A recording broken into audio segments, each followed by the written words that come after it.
दुनिया तब भी हमारे खिलाफ थी और आज भी हमारे खिलाफ है। हमारा प्यार तब भी जीता था और आज भी जीतेगा। प्यार में बहुत ताकत होती है सुमन, और अगर हम दोनों साथ हैं तो हम फिर से सारे चैलेंजेस को साथ में पार कर लेंगे।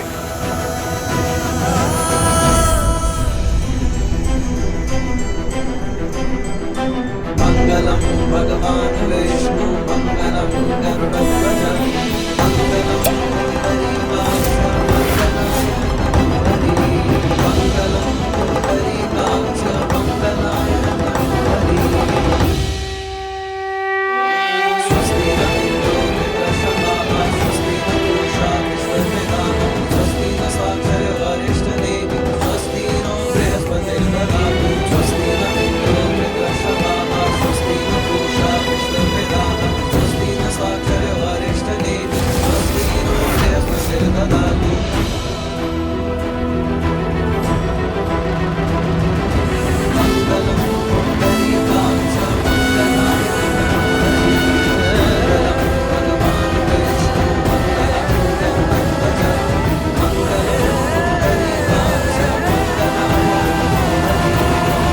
तुम्हारी मांग में सिंदूर हमेशा तुम्हारे प्यार के नाम का रहेगा सुमन। बस यही कहना है तुम्हें सबको। एक बेहोश लड़की की मांग में अगर कोई सिंदूर डाल दे तो क्या वो लड़की उसे अपना मान ले? ऐसा भी होता है क्या?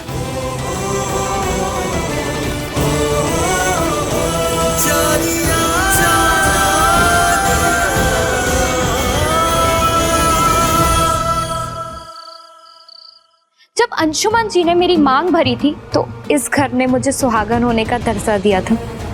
वैसे ही अगर किसी ने सुमन की मांग भर दी तो फिर उस पर इतने सवाल क्यों उठ रहे हैं? क्योंकि हमारे साथ जो हुआ उसमें हमारी मर्जी शामिल नहीं थी।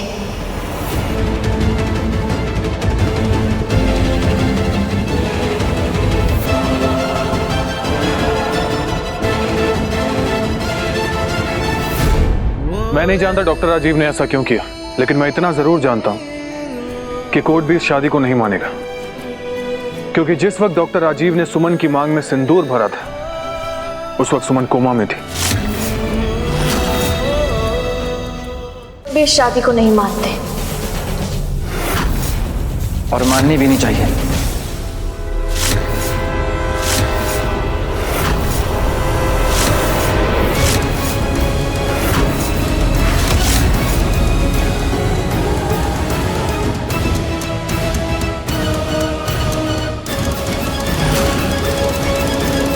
एक बार मुझे अपनी बात कहने का मौका दीजिए, फिर आप जैसा चाहें वैसा व्यवहार कर सकते हैं मेरे साथ।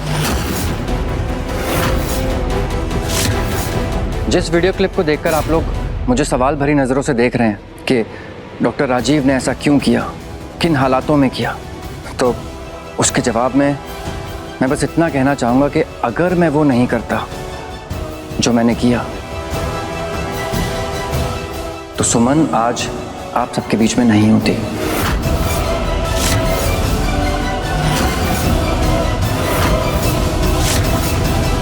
एक मिनट, आपके कहने का मतलब क्या है? मतलब हम बताते हैं। जब हॉस्पिटल वाले सुमन को लावारिस समझकर उसका लाइफ सपोर्ट सिस्टम हटाना चाहते थे, तब राजीव सिर्फ अपनी पेशेंट को बचाने के लिए कोमा में पड़ी सुमन की मांग भरकर उसे अपनी पत्नी का दर्जा दिया, ताकि उसे हॉस्पिटल से निकाला न जा सके और वाइफ के कोटा में बेड मिल जाए। मेरे यकीन कीजिए, मेरी मंशा सिर्फ और सिर्फ सुमन की जान बचाने की थी। उस वक्त मैंने जो ठीक समझा मैंने किया, लेकिन उसके लिए मैं उसके लिए आप सबसे माफी मांगता हूं। मिस्टर अंशुमन, सुमन कल भी आपकी पत्नी थी और आज भी आप ही की पत्नी है।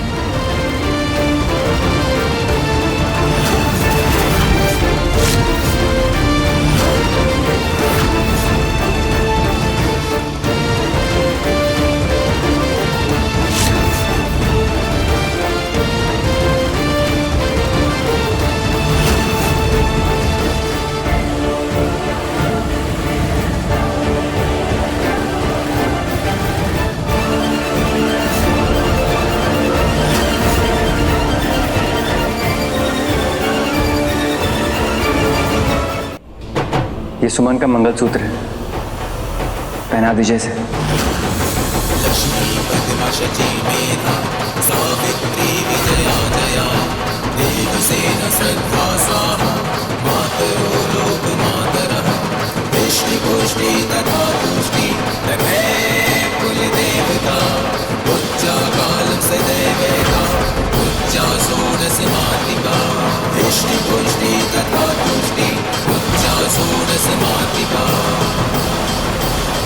रुक जाइए अंशुमन जी, आप सुमन को मंगलसूत्र पहनाएं, उससे पहले सुमन को मेरे गले का मंगलसूत्र उतारना होगा।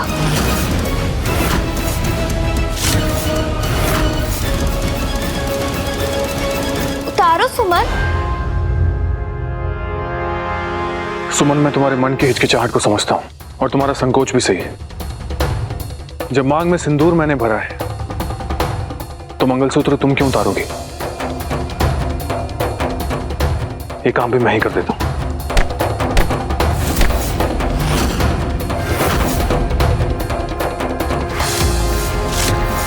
ये आप क्या कर रहे हैं? सब कुछ सही करने का एक यही तरीका है इसमें। संध्या, मैं जानता हूं कि मजबूरी में मैंने तुम्हें एक बंधन में बांध दिया, लेकिन जो रिश्ता बना ही नहीं उसकी निशानियों को भी हटा देना सही होगा। आप सही कह रहे हैं अंशुमन जी, मुझे कोई परेशानी नहीं है। जैसे वक्त के हाथों मजबूर होकर आपने मेरी मांग में सिंदूर भर दिया था, वैसे ही आज बिना मेरी मर्जी के आप ये रिश्ता खत्म कर सकते हैं। पहले छोटी सुमन के लिए आपने मेरी मांग भरी और आज आपको बड़ी सुमन चाहिए, तो आप मेरे गले का मंगलसूत्र भी उतार सकते हैं। संध्या, एक रिश्ता बनाने के लिए दो लोगों की मर्जी होना बहुत जरूरी है, क्योंकि मैं नहीं चाहता कि तुम एक अनवांटेड रिश्ते में बंद कर रहो।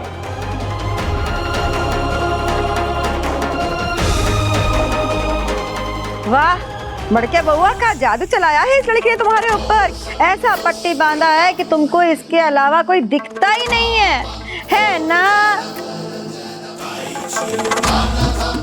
और छुटकी देख लो, है ना कमाल। जिस बेटा को तुम राम समझती थी वो तो एक नंबर का स्वार्थी लड़का निकला, जो इस लड़की के चक्कर में अपना सारा मर्यादा ताक पे रख दिया है।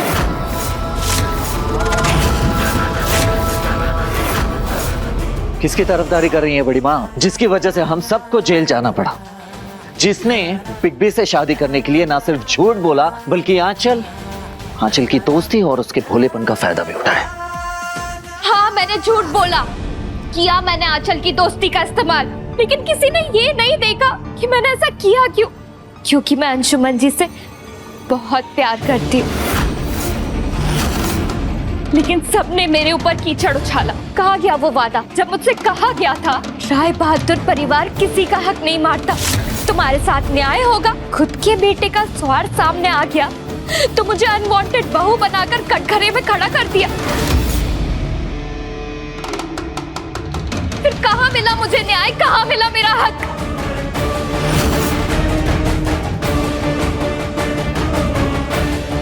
फिर भी मैंने इस परिवार के साथ जो कुछ भी किया उसके लिए मैं आप सबसे माफी चाहती हूँ, और अच्छा यही होगा कि मैं इस घर से चली जाऊं।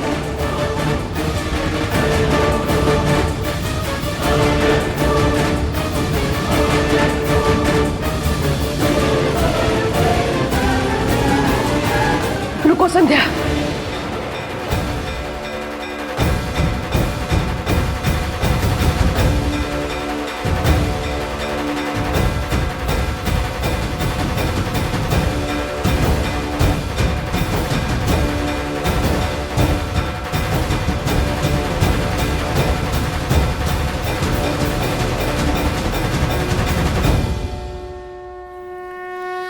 दीन दीन तनन दीन दीन तनन दीन दीन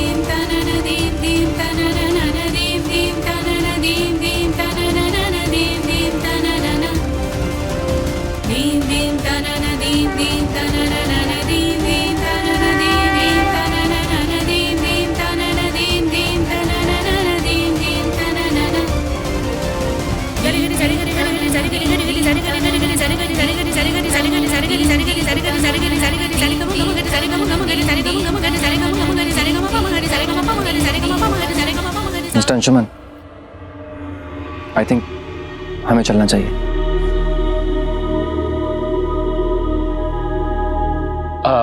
महिमा जी, आपने सुमन को 1 साल तक अपने पास रखा, उसका ध्यान रखा, उसे संभाला, उसके लिए हम आपके बहुत आभारी हैं, एहसानमंद हैं। और बेटा राजीव, आपने भी सुमन की देखभाल की, उसका ख्याल रखा, उसके लिए आपका भी बहुत बहुत धन्यवाद। देखो बेटा, सुमन इस घर की बहू है, अब वो हमारे साथ ही रहेगी।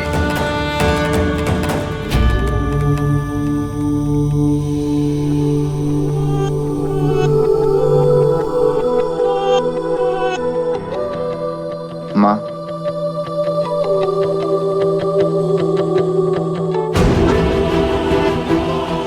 माँ, चलें?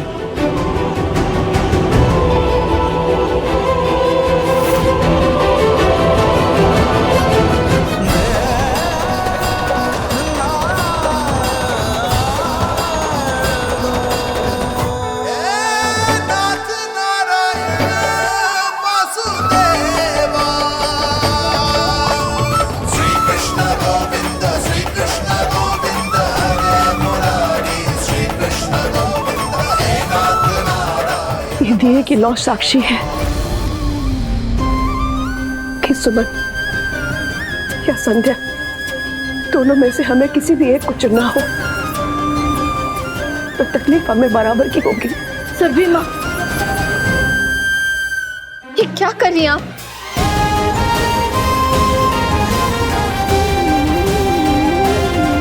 जब तुम हमें पटना में मिली थी,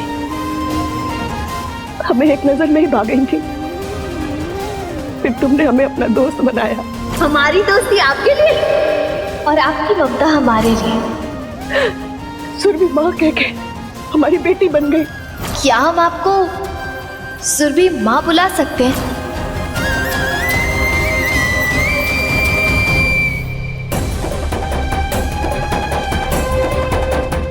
तुम हमारी बहू बनी और हमारे बेटे का उस वक्त साथ दिया जो वो जिंदगी के सबसे मुश्किल दौर से गुजर रहा था। माँ, सुमन और संध्या से आखिर क्या बात कर रही है?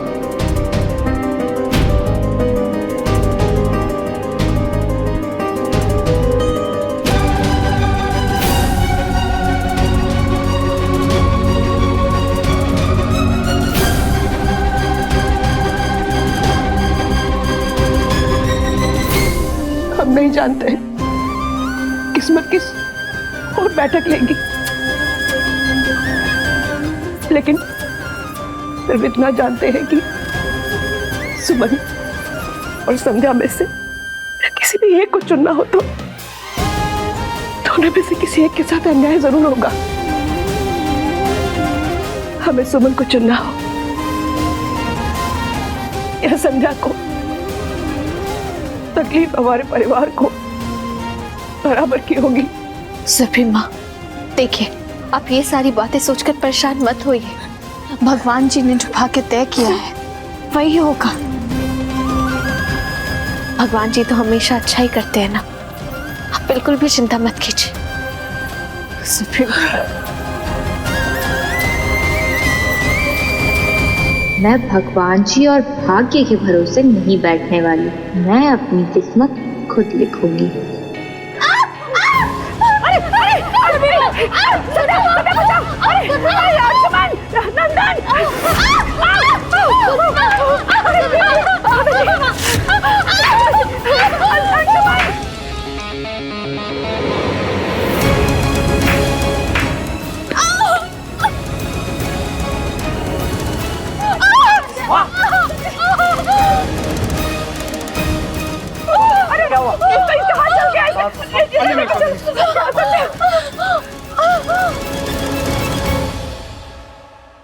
छुटकी, तुम ठीक हो ना? और छुटकी समझने आग कैसी लगी? अयो दादा, ये तो बहुत बड़ा अपशगुन हो गया मंदिर में। अब तो भगवान भी नहीं चाहते कि एक पति की दो पत्नी हो। अरे विधाता, पता नहीं क्या हो रहा है हमारे घर परिवार में। अनर्थ हो रहा है, अनर्थ। कान्हा जी का मंदिर भी नहीं बच पाया इस अपशकुनी के प्रकोप से।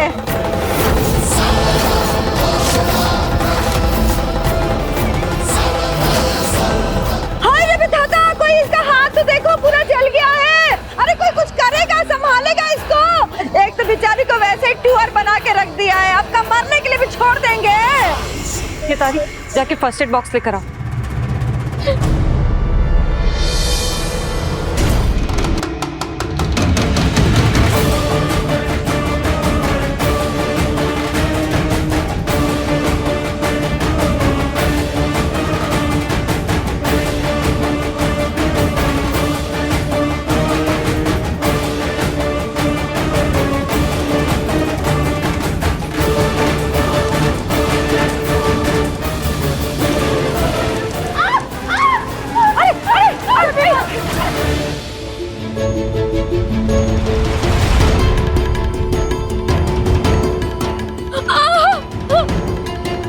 बहुत चल रहा है।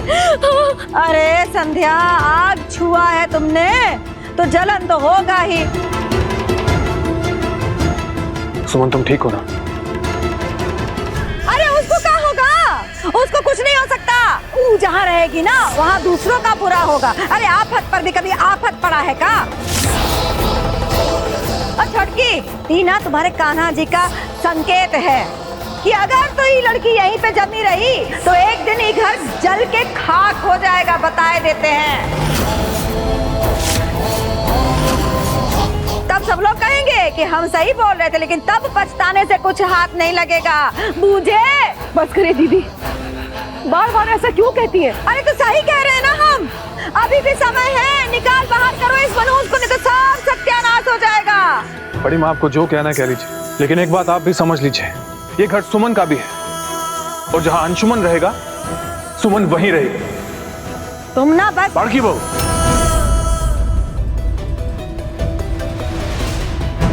नंदिनी, तुम संध्या को अपने कमरे में ले जाओ और देखो कि इसे आराम मिले, इसका ख्याल रखो। जी दादाजी।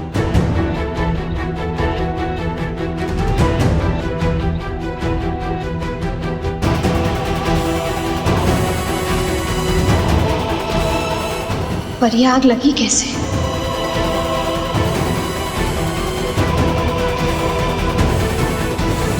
राजीव,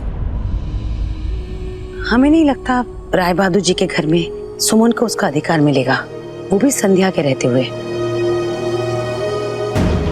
हाँ, अभी सुमन और उसके ससुराल वालों का मामला है, एंड आई एम श्योर उसे अच्छा नहीं लगेगा अगर हम इंटरफेयर करेंगे तो। एनीवेज, मुझे हॉस्पिटल जाना है और छोटे साहबजादे सो रहे हैं, तो अगर उठ जाए तो प्लीज देख लीजिएगा।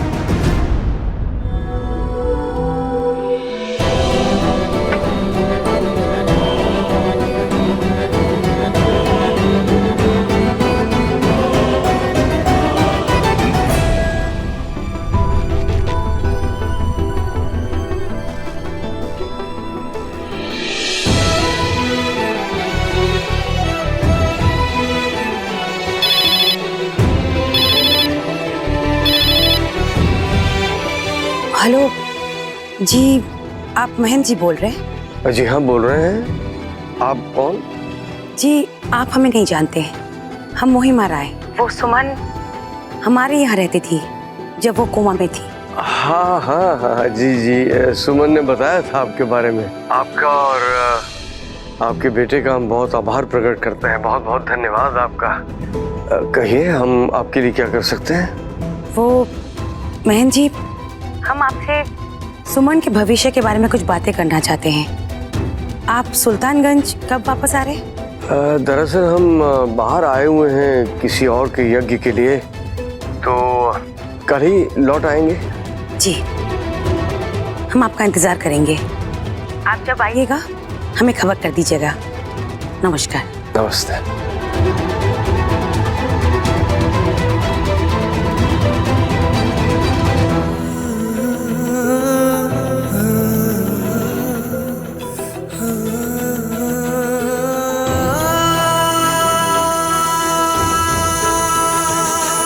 क्या तुम मुझसे प्यार करती हो सुमन?